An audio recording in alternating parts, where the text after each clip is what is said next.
ಯದ್ಯಪ್ಯೇನ ತ ಶುಷ್ಕಾಯ ಸ್ಥಾಣವೇ ಬ್ರೂಯಾತ್ ಜಾಯೇರನ್ನೇ ವಾಸ್ಮಿನ್ ಶಾಖಾ ಪ್ರರೋಹೇಯೋ ಪಲಾಶಾನಿತಿ. ಈ ಜ್ಞಾನ ನಿಜ ಹೇಳೋದಾದ್ರೆ ಒಣಗಿದ ಮರದಲ್ಲೂ ಸಹ ಶಾಖೆಗಳನ್ನು ಚಿಗುರಿಸುತ್ತೆ ಹಾಗೂ ಅದರಲ್ಲಿ ಎಲೆಗಳು ಹುಟ್ಟುತ್ತವೆ. ಇದು ಚಾಂದೋಗ್ಯ ಉಪನಿಷತ್ತಿನ ಘೋಷವಾಗಿದೆ. ನಾವು ಆ ಜ್ಞಾನವನ್ನು ಹುಡುಕುವ ಮುನ್ನ ನಾವು ಅದರ ಮೂಲವನ್ನು ತಲುಪಬೇಕು. ಅದನ್ನೇ ನಾವು ವೇದ ಅಂತ ಹೇಳ್ತೇವೆ. ಹೀಗಾಗಿಯೇ ವೇದವು ಭಾರತೀಯ ಚಿಂತನೆ ಹಾಗೂ ದರ್ಶನದ ಆಧಾರವಾಗಿದೆ. ಆದ್ದರಿಂದ ಉಪನಿಷತ್ತಿನ ಯಾತ್ರೆಗೆ ಮುನ್ನ ನಾವು ವೇದ ಹಾಗೂ ಭಾರತೀಯ ಜೀವನದ ಆಧಾರ ಸ್ತಂಭವಾದ 4 ಪುರುಷಾರ್ಥ, 4 ಆಶ್ರಮ ಹಾಗೂ 4 ವರ್ಣಗಳನ್ನು ತಿಳಿಯಬೇಕು. ಹಾಗೂ ಹೇಗೆ ನಾವು ವೇದಗಳಿಂದ ಉಪನಿಷತ್ತಿನ ಯಾತ್ರೆಯತ್ತ ಸಾಗ್ತೇವೋ, ಜ್ಞಾನದ ಮೇಲೆ ಕವಿದಿದ್ದ ಅಂಧಕಾರದ ಪರದೆ ತೆರೆಯುತ್ತಾ ಸಾಗುತ್ತೆ. ಸಮಾನೀವ ಆಕೂತಿ ಸಮಾನಾರಿದಯಾನಿವ ಸಮಾನಮಸ್ತು ವೋ ಮನೋ ಯಥಾವ ಸುಸಹಾಸತಿ. ನಿನ್ನ ನಿಶ್ಚಯ ಒಂದಾಗಿರಲಿ, ನಿನ್ನ ಹೃದಯ ಒಂದಾಗಿರಲಿ, ನಿನ್ನ ವಿಚಾರ ಒಂದಾಗಿರಲಿ. ಇದರಿಂದ ನೀವೆಲ್ಲರೂ ಸುಖಪೂರ್ವಕವಾಗಿ ಒಂದಾಗಿ ಬಾಳುವಂತಾಗ್ಲಿ. ಸಾವಧಾನ, ಎಲ್ಲರೂ ಸಾವಧಾನ. ಎಲ್ಲರ ಮೇಲೆ ವಿಪತ್ತಿನ ಮಳೆ ಸುರಿಯಲಿದೆ. ಏನಾಯ್ತು ಹಮೀರ? ಆಲಂಗೀರ್ ಔರಂಗಜೇಬ್ನ ಆದೇಶದಿಂದ ನಮ್ಮ ಪ್ರೀತಿಯ ದಾರಾ ಶಿಕೋಹನನ್ನು ಬಂಧಿ ಮಾಡಲಾಗಿದೆ. ಆಲಂಗೀರ್ನ ಸಿಪಾಯಿಗಳು ನಮ್ಮ ದಾರಾನನ್ನು ಸರಪಳಿಯಿಂದ ಬಂಧಿಸಿ ಚಾಂದನಿ ಚೌಕದಲ್ಲಿ ಸುತ್ತಿಸುತ್ತಿದ್ದಾರೆ. ದಾರಾ, ದಾರಾ, ಶಹಜಹಾನ್ನ ಪ್ರೀತಿಯ ದಾರಾ. ಅಯ್ಯೋ, ಹೇ ವಿಧಿಯೇ, ಯಾರಿಗೆ ಅಧಿಕಾರ ಸಿಗಬೇಕಿತ್ತೋ ಅವರಿಗೆ ಶವ ಪೆಟ್ಟಿಗೆ ಸಿಕ್ಕಿದೆ. ದಾರಾ, ದಾರಾ, ದಾರಾ. ಹೇಳು ನಜರ್ ಬೇಗ್, ದಿಲ್ಲಿ ಜನರಿಗೆ ನಮ್ಮ ಉಡುಗೊರೆ ಹೇಗನಿಸ್ತು? ಮಹಾಪ್ರಭು, ಆಲಂಗೀರ್ ತುಂಬಾ ಮಜಾ ಬಂತು. ಲಕ್ಷಾಂತರ ಜನ ತಮಾಷೆ ನೋಡಲು ದಿಲ್ಲಿಯ ರಸ್ತೆ ಮೇಲೆ ಬಂದಿದ್ರು. ದಾರಾನ ನೋಡಿ ಜನರು ಹೇಗಳ್ತಾ ಇದ್ರು ಅದನ್ನು ಸಹ ಹೇಳು. ದಾರ ಅಳುತ್ತಿದ್ನೋ ಇಲ್ವೋ ಅನ್ನೋದನ್ನ ಮೊದಲು ನನಗೆ ಹೇಳು. ಇಲ್ಲ ಮಹಾಪ್ರಭು, ಅವನಂತೂ ಶಾಂತವಾಗಿಯೇ ಇದ್ದ. ನನಗಂತೂ ಗೊತ್ತಿಲ್ಲ ಯಾವ ಬಾವಿ ನೀರು ಕುಡ್ದಿದ್ನೋ ಏನೋ ಆ ಹರಾಮ್. ನಿಜ ಏನೆಂದರೆ ಮಹಾಪ್ರಭು, ಯಾವಾಗ ನಿಮ್ಮಣ್ಣ ದಾರಾನನ್ನು ಸಿಪಾಯಿಗಳ ಗುಂಪು ಮುನ್ನಡೆಸಿತೋ ಬಜಾರಿನ ಜನರು ಸಿಪಾಯಿಗಳ ಮೇಲೆ ದಂಗೆ ಎದ್ದರು. ಹಾಗಾದ್ರೆ ಸಿಪಾಯಿಗಳು ಹೇಡಿಗಳಂತೆ ನೋಡ್ತಾ ಇದ್ರಾ? ಇಲ್ಲ ರಾಜಕುಮಾರಿ, ಸಿಪಾಯಿಗಳು ಅವರ ವಿರುದ್ಧ ಹೋರಾಡಬೇಕೆಂದೇ ಇದ್ದರು. ಆದರೆ ಏನಾಯ್ತು? ಚಾಂದಿನಿ ಚೌಕದ ಮಾಳಿಗೆಯಿಂದ ಜನ ಕಲ್ಲುಗಳ ಸುರಿಮಳೆ ಶುರು ಮಾಡಿದರು. ಅಷ್ಟಲ್ಲದೆ ಮನೆಗಳಿಂದ ಹೆಂಗಸರು ಅವರ ಮೇಲೆ ಕೆಸರು ಮತ್ತು ಸಗಣಿ ಎಸೆದರು. ಮತ್ತೆ ಮಲ ಮೂತ್ರಗಳನ್ನು ಎಸೆದರು.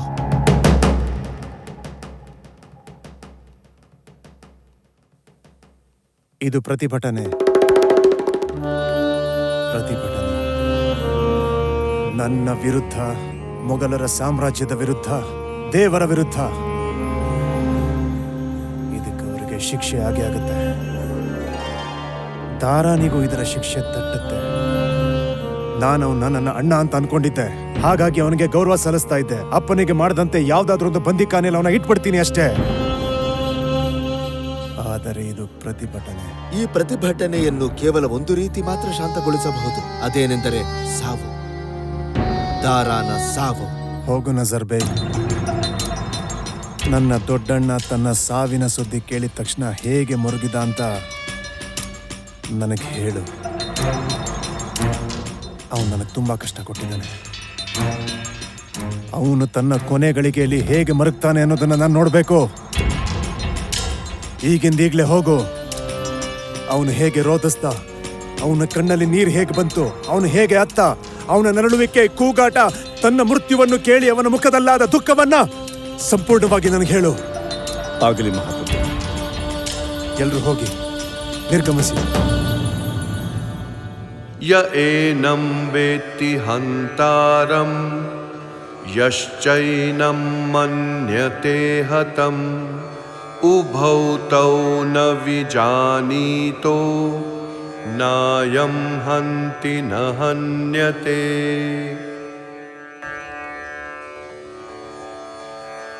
ಮಗನೇ,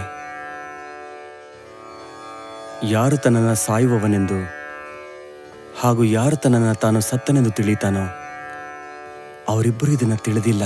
ಇಲ್ಲಿ ಕೊಲ್ಲುವವರು ಯಾರೂ ಇಲ್ಲ, ಕೊಲ್ಲಲ್ಪಡುವವರು ಇಲ್ಲ. ಅವರು ಎಂದೂ ಹುಟ್ಟೋದಿಲ್ಲ, ಅವರೆಂದೂ ಸಾಯೋದೂ ಇಲ್ಲ. ಶರೀರದ ಮರಣದಿಂದಾಗಿ ಅವನು ಮರಣಿಸೋದೂ ಇಲ್ಲ. ಯಾವ ರೀತಿಯೊಬ್ಬ ವ್ಯಕ್ತಿ ಹಳೆ ಬಟ್ಟೆಗಳನ್ನು ತ್ಯಾಗ ಮಾಡಿ ಹೊಸ ಬಟ್ಟೆ ತೊಟ್ಕೋತಾನೋ ಅದೇ ತರಹ ಈ ಜೀವ ಹಳೆ ಶರೀರವನ್ನು ತ್ಯಾಗ ಮಾಡಿ ಹೊಸ ಶರೀರವನ್ನು ಧಾರಣೆ ಮಾಡುತ್ತೆ.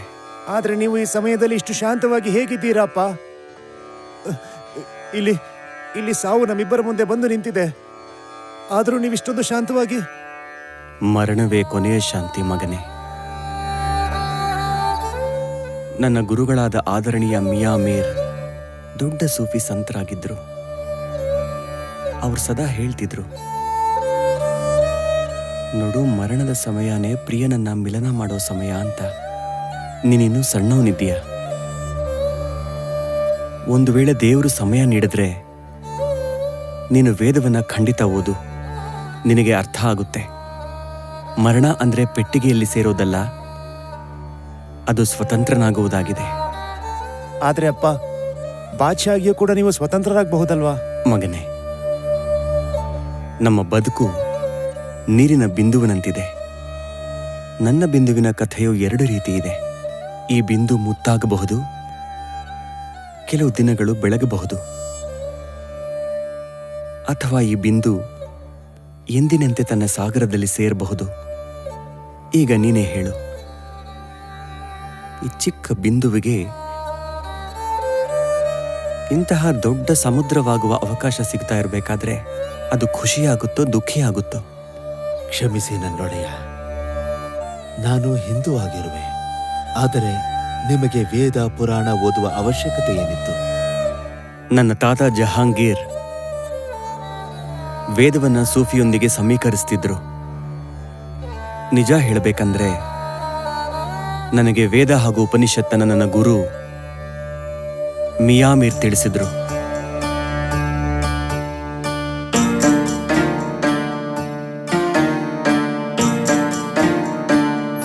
अगर है शौक मिलने का तो हर दम लो लगाता जा। अगर है शौक मिलने का तो हर दम लो लगाता जा। जलाकर खुद नुमाई को भस्म तन पर लगाता जा। अगर है शौक मिलने का तो हर दम लो लगाता जा।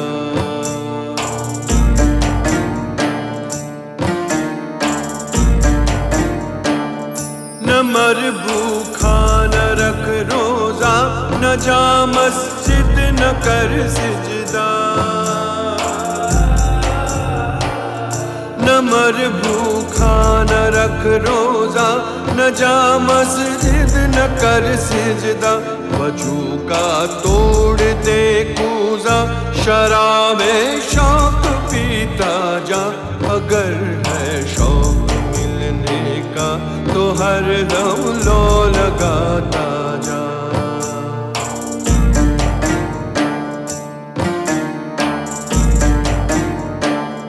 न हो मुल्ला न हो बम्मन, दुई की छोड़ कर पूजा।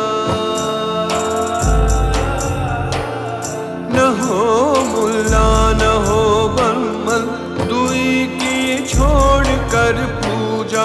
हुकुम है शाह कलंदर का, अनल हक तू कहता जा। अगर है शौक मिलने का तो हर दम लो लगाता जा। अगर है शौक मिलने का तो हर दम लो लगाता जा। जलाकर खुद नुमाई को भस्म तन पर लगाता जा। अगर है शौक मिलने का तो हर दम लो लगाता जा। तो हर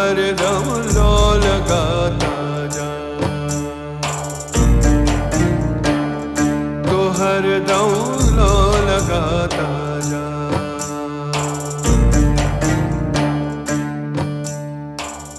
ಶಹಜಹಾನನ ನೆಚ್ಚಿನ ಮಗನಾದಂಥವನೇ, ಮೊಘಲರ ಸಾಮ್ರಾಜ್ಯಕ್ಕೆ ಮಹಾರಾಜ ಆಗಲಿರುವವನೇ, ಒಬ್ಬ ಫಕೀರನ ಬಳಿ ಏಕೆ ಬರೋಣವಾಯಿತು? ಆದರಣೀಯ ದರವೇಶ್, ನನ್ನ ಮುತ್ತಾತ ಜಲಾಲುದ್ದೀನ್ ಅಕ್ಬರ್ನೂ ಕೂಡ ಖ್ವಾಜುದ್ದೀನ್ ಚಿಸ್ತಿಯವರ ಬಳಿ ತಲೆಬಾಗಿ ಕುಳಿತುಕೊಳ್ತಿದ್ರು. ಅದೇ ರೀತಿ ನಾನು ನಿಮ್ಮ ಬಳಿ ಬಂದಿದ್ದೇನೆ. ಅವರು ನಿಜವಾಗಲೂ ಒಬ್ಬ ಮಹಾತ್ಮರಾಗಿದ್ದವರು. ಆದರೆ ನಿನಗೆ ಏನು ಸಿಗುತ್ತೆ ಈ ಬಡಪಾಯಿಯಿಂದ? ನನ್ನ ಮುತ್ತಾತ ಹೇಳ್ತಿದ್ರು, ರಾಜನ ಮನೆಯಲ್ಲಿ ಹುಟ್ಟೋದ್ರಿಂದ ರಾಜಪದವಿ ಏನೋ ಸಿಕ್ಕೇ ಸಿಗುತ್ತೆ. ಆದರೆ ನಿಜವಾದ ನೋಡುವಿಕೆ, ತಿಳಿಯುವಿಕೆ ಹಾಗೂ ಕಲಿಯುವಿಕೆ ಬಡತನದಲ್ಲೇ ಸಿಗೋದು ಅಂತ. ಹಾಗಾದರೆ ನೀನು ಸರಿಯಾದ ಜಾಗಕ್ಕೆ ಬಂದಿದ್ದೀಯಾ. ಹೇಳು, ನಿನಗೆ ನಾನು ಏನು ಸಹಾಯ ಮಾಡಲಿ? ಬಾಬಾ, ನೀವೊಬ್ಬ ಮುಸಲ್ಮಾನರು, ನಮಾಜ್ ಹೇಳ್ತೀರಾ. ಆದರೆ ಬೇರೆ ಮತಗಳಲ್ಲೂ ನೀವು ಆಸಕ್ತಿ ಇಟ್ಟಿದ್ದೀರಾ. ಇದೆಂಥ ವಿರೋಧಾಭಾಸ? ಇಲ್ಲಿ ವಿರೋಧಾಭಾಸ ಇಲ್ಲ ಕುಮಾರ. ಇಲ್ಲಿ ಯಾವುದೇ ಸಂಶಯವೂ ಕೂಡ ಇಲ್ಲ. ಏಕೆಂದರೆ ಅವನಂತೂ ಒಬ್ಬನೇ ಇದ್ದಾನೆ. ಅವನ ಬೆಳಕಿನಿಂದಲೇ ಎಲ್ಲವೂ ನಡೆಯುತ್ತಿದೆ. ಪ್ರತಿ ಕಣದಲ್ಲೂ ಅವನೇ ಸಂಪೂರ್ಣವಾಗಿ ತುಂಬಿದ್ದಾನೆ. ನೀನು ಯಾವುದೇ ನಾಮದಿಂದ ಕರೆ, ಪ್ರತಿಯೊಂದು ಕರೆಯೂ ಅವನನ್ನೇ ಕರೆಯುತ್ತದೆ. ವಾಹ್ ವಾಹ್! ಮತ್ತೆ ಇಷ್ಟೊಂದು ಬೇರೆ ಬೇರೆ ವಿಚಾರಗಳು, ಮತಗಳು, ಆಚಾರಗಳು, ಏನಿವೆಲ್ಲ ಸುಳ್ಳೆ? ಆಳವಾಗಿ ಅಧ್ಯಯನ ಮಾಡಿ ನೋಡು. ತಾಲಮುದ್ದನ್ನು, ಅಂಜೀಲನ್ನು, ಉಪನಿಷತ್ತನ್ನು, ಕುರಾನನ್ನು. ನಿನಗೆ ಗೊತ್ತಾಗುತ್ತದೆ ಎಲ್ಲ ಸಾಗರಗಳು ಒಂದೆಡೆ ಸೇರುವಂತೆ.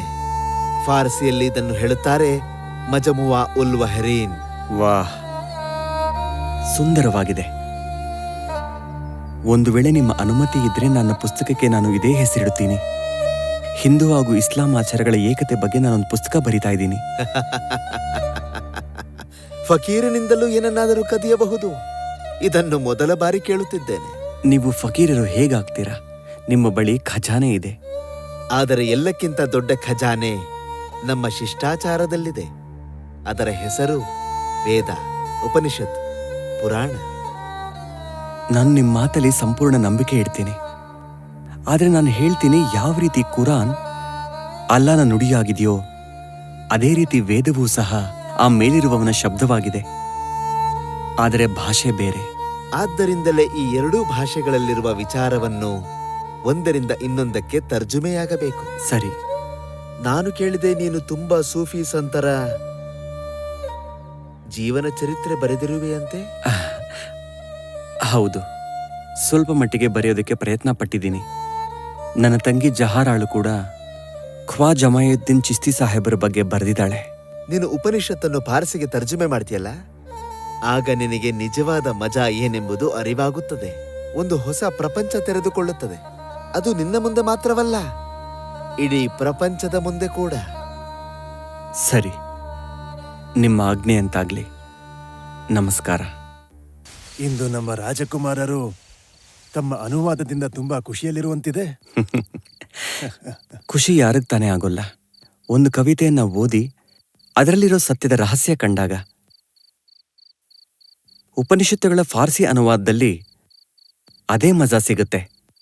ಒಬ್ಬ ಪೈಲ್ವಾನ್ನೊಂದಿಗೆ ಸೆಣಸಿದಾಗ ಸಿಗೋ ಥರ. ಅದು ಬೇರೆ ಮಾತು ಬಿಡಿ. ಅಲ್ಲಿ ಆವಾಗವಾಗ ಪೆಟ್ಟು ಬೀಳ್ತಿರುತ್ತೆ.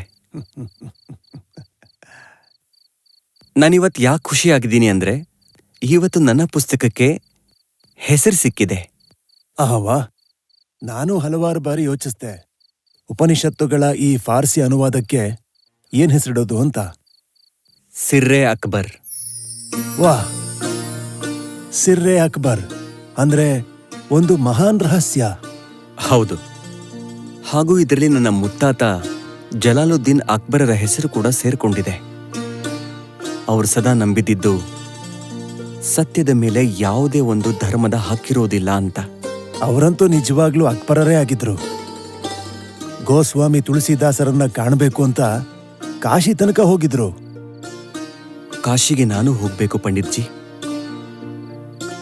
ಏನೆಲ್ಲ ಇದೆ ವೇದದಲ್ಲಿ ನನ್ನ ಅರಿವಿಗೆ ಎಟಕದೇ ಇರುವಂಥದ್ದು.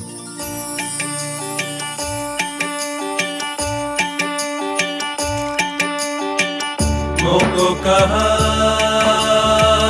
ढूंढे रे बंदे, मैं तो तेरे पास में।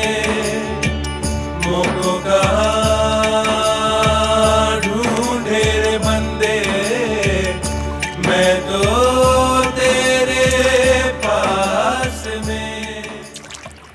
ವಾಹ್, ಒಂದೊಂದು ಘಾಟಿನ ಸುಂದರ ದೃಶ್ಯಗಳು ಕಾಣಿಸ್ತಿವೆ ಪಂಡಿತ್ಜಿ.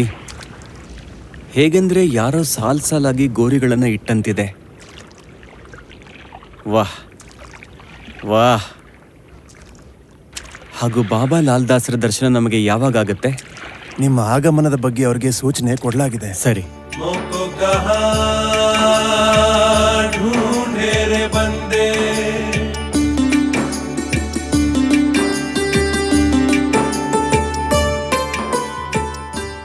ತುಂಬಾ ದೂರದಿಂದ ನಿಮ್ಮನ್ನ ಹುಡ್ಕೊಂಡು ಬಂದಿದ್ದೇನೆ ಬಾಬಾ ಲಾಲ್ ದಾಸ್ ಜಿ. ಹೇಳಿ, ನಾವು ನಿಮಗೆ ಯಾವ ಸೇವೆ ಮಾಡಬಲ್ಲೆವು? ಬಾಬಾ, ರಾಜಕುಮಾರರು ವೇದ ಹಾಗೂ ಉಪನಿಷತ್ತುಗಳನ್ನು ತುಂಬಾ ಅಧ್ಯಯನ ಮಾಡಿದ್ದಾರೆ. ಆದ್ರೂ ಇವರಿಗೆ ಅನೇಕ ಪ್ರಶ್ನೆಗಳಿಗೆ ಉತ್ತರನೇ ಸಿಕ್ಕಿಲ್ಲ. ಎಲ್ಲ ಉತ್ತರಗಳು ಕೇವಲ ಮೂರ್ಖನ ಬಳಿ ಮಾತ್ರ ಇರುತ್ತೆ. ಹಾಗೇನೆ ವೇದಗಳಲ್ಲಂತೂ ನಮ್ಮ ಪ್ರಶ್ನೆಗಳಿಗೆ ಉತ್ತರ ಕೊಡುವುದಕ್ಕೆ ಇವೆ. ಇನ್ನು ಆ ಪ್ರಶ್ನೆಗಳು ಜೀವನದ ಬಗ್ಗೆಯಾಗಿರಲಿ, ಸಮಾಜದ ಬಗ್ಗೆಯಾಗಿರಲಿ, ದರ್ಶನದ ಬಗ್ಗೆಯಾಗಿರಲಿ, ಅಥವಾ ಆಧ್ಯಾತ್ಮದ ಬಗ್ಗೆಯಾಗಿರಲಿ, ಪ್ರಕೃತಿಯ ಕಣಕಣದಿಂದ ಪ್ರಾರಂಭಿಸಿ ಬ್ರಹ್ಮಾಂಡದವರೆಗೆ ಯಾವುದನ್ನು ಬಿಟ್ಟಿಲ್ಲ ವೇದದಲ್ಲಿ. ವೇದದ ಶಾಬ್ದಿಕ ಅರ್ಥವೇ ಜ್ಞಾನ. ಸತ್ಯವನ್ನು ತಿಳಿಯುವ, ಅರ್ಥ ಮಾಡಿಕೊಳ್ಳುವ, ಹಾಗೆ ಪಡೆಯುವ ವಿದ್ಯೆಗೆ ವೇದ ಅಂತಾರೆ. ಆದರೆ ಈ ಜ್ಞಾನ ಸಾಮಾನ್ಯ ಜ್ಞಾನ ಅಲ್ಲ, ಇದು ಈಶ್ವರೀಯ ಜ್ಞಾನವಾಗಿದೆ. ಇದರಿಂದ ಋಷಿಗಳು ಸಾಕ್ಷಾತ್ಕಾರವನ್ನು ಹೊಂದಿದರು. ವಾಸ್ತವದಲ್ಲಿ ವೇದ ಒಂದು ಜೀವನದ ಪುಸ್ತಕವಾಗಿದೆ. ಮತ್ತೆ ಈ ಪುಸ್ತಕ ಅಪೌರುಷೇಯವಾಗಿದೆ. ಅಂದ್ರೆ ವೇದಗಳನ್ನ ಯಾರೋ ಒಬ್ಬ ಮನುಷ್ಯ ಬರೆದಿಲ್ಲ. ವೇದಗಳನ್ನ ಶ್ರುತಿ ಅಂತಾನೂ ಕರೀತಾರೆ. ಯಾಕೆಂದ್ರೆ ನಮ್ಮ ಋಷಿಗಳು ಆ ಮಂತ್ರಗಳನ್ನು ಕೇಳಿದರು. ಆಮೇಲೆ ಋಷಿಗಳ ಮುಖಾಂತರ ಆ ಮಂತ್ರಗಳು ಅವರ ಶಿಷ್ಯರುಗಳಿಗೆ ಶ್ರವಣ ಆಯಿತು, ಅಂದರೆ ಕೇಳುವ ಮಾಧ್ಯಮದಿಂದ ಸಿಕ್ಕಿತು. ಋಷಿಗಳು ಯಾವ ಜ್ಞಾನವನ್ನು ಕೇಳಿದರೋ ನೋಡಿದರೋ ಅದನ್ನೇ ವೇದ ಅಂತ ಕರೆಯಲಾಯಿತು. ಮತ್ತೆ ಆ ಸಂಪೂರ್ಣ ಜ್ಞಾನವನ್ನ 4 ಭಾಗಗಳಾಗಿ ವಿಂಗಡಿಸಿ 4 ವೇದ ಮಾಡಲಾಯಿತು. ಋಗ್ವೇದ, ಯಜುರ್ವೇದ, ಸಾಮವೇದ ಹಾಗೂ ಅಥರ್ವವೇದ. ಬಾಬಾ, ವೇದಗಳೇನೋ 4 ಆದರೆ ವೇದತ್ರಯಿ ಅನ್ನೋದರ ಅರ್ಥ ಏನು? ವೇದಗಳನ್ನ ಪದ್ಯ, ಗದ್ಯ ಹಾಗೂ ಗಾನದ ಆಧಾರದ ಮೇಲೂ ವಿಂಗಡಿಸಲಾಗಿದೆ.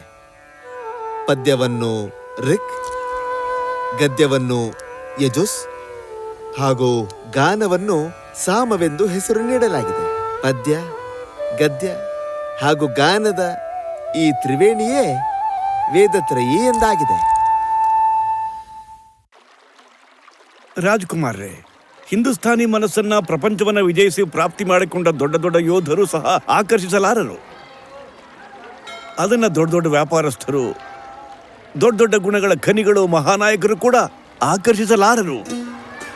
ಹಾಗಾದ್ರೆ ಹಿಂದೂಸ್ತಾನಿ ಮನಸ್ಸನ್ನ ಯಾರು ಆಕರ್ಷಿಸ್ತಾರೆ ಪಂಡಿತ್ಜಿ? ಅವರನ್ನ ತಮ್ಮ ಮೇಲೆ ವಿಜಯ ಸಾಧಿಸಿದ ಜಿತೇಂದ್ರಿಯರು ಆಕರ್ಷಿಸ್ತಾರೆ. ಅವರನ್ನ ಆಕರ್ಷಿಸೋದು ಪವಿತ್ರತೆ. ಹೀಗಾಗಿ ಹಿಂದೂಸ್ತಾನಿ ಮನಸ್ಸನ್ನ ಫಕೀರರು ಆಕರ್ಷಿಸ್ತಾರೆ. ಯಾರು ನಿರ್ಧನರು ಆದರೆ ಪವಿತ್ರರು ಅವರು ಆಕರ್ಷಿಸ್ತಾರೆ. ಅವರೇ ಋಷಿಗಳು, ಸದಾ ಆತ್ಮನ ಉಪಾಸನೆಯಲ್ಲಿ ತೊಡಗಿಸಿಕೊಂಡಿರ್ತಾರೆ. ಒಂದು ವಿಷಯ ನನಗೆ ಅರ್ಥ ಆಗಲಿಲ್ಲ ಪಂಡಿತ್ಜಿ. ನಿರಂತರ ಹೋರಾಟ ಹಾಗೂ ಗುಲಾಮಿತನದ ನಂತರನೂ ಈ ದೇಶ ಹೇಗುಳಿತು? ರಾಜಕುಮಾರ, ಹಿಂದೂಸ್ಥಾನದ ಸಂಸ್ಕೃತಿಯು ಸಮಸ್ತ ಮಾನವ ಜಾತಿಯ ಆಧ್ಯಾತ್ಮಿಕ ಏಕತೆಯ ಸಿದ್ಧಾಂತದ ಮೇಲೆ ನಿಂತಿದೆ. ಹೀಗಾಗಿಯೇ ಒಮ್ಮೆ ಒಳಗಿನ ಒಮ್ಮೆ ಹೊರಗಿನ ಹೋರಾಟದ ನಂತರವೂ ಕೂಡ ಈ ದೇಶ ಉಳ್ಕೊಂಡಿರೋದು ಅದರಿಂದಾಗಿಯೇ. ಏಕೆಂದರೆ ಅದು ತನ್ನ ಆತ್ಮದ ಅಮರತೆಯ ಸಂದೇಶವನ್ನ ಪೀಳಿಗೆ ಪೀಳಿಗೆಯಿಂದ ತನ್ನ ಬುದ್ಧಿಯಲ್ಲಿ ಜೀವಂತವಾಗಿಟ್ಕೊಂಡಿದೆ. ಆತ್ಮದ ವಿಜ್ಞಾನವೇ ಈ ದೇಶದ ಶಕ್ತಿಯಾಗಿದೆ, ಈ ದೇಶದ ಚರಿತ್ರೆಯಾಗಿದೆ. ಇದರ ಅರ್ಥ ಏನು ಅಂದ್ರೆ, ಈ ದೇಶದ ಪ್ರತಿಯೊಬ್ಬನು ದಾರ್ಶನಿಕನೆಂದಲ್ಲ, ಆಧ್ಯಾತ್ಮಿಕನೆಂದಲ್ಲ, ಮತ್ತೆ ಜೀವನದ ರಸಗಳಿಂದ ಸುಖಗಳಿಂದ ತುಂಬಾ ದೂರವಿದ್ದಾನೆಂದೂ ಅಲ್ಲ. ಆದರೆ ಇಲ್ಲಿಯ ವಾತಾವರಣದಲ್ಲೇನೋ ವಿಶೇಷತೆ ಇದೆ. ಪ್ರತಿಯೊಬ್ಬನೂ ಒಂದಲ್ಲ ಒಂದಿನ ತನ್ನನ್ನು ತಾನು ಪ್ರಶ್ನಿಸ್ಕೊಳ್ತಾನೆ. ನಾನು ಯಾರು? ನನ್ನ ಜೀವನದ ಉದ್ದೇಶ ಏನು?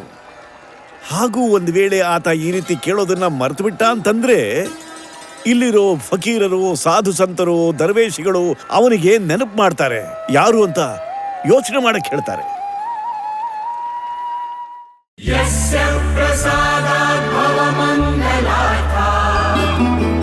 प्रसूतगङ्गोपनिषत् विशुद्धा समर्पयामो गुरुचिन्मयाय भूयात् प्रसन्नः स शिवस्वरूपः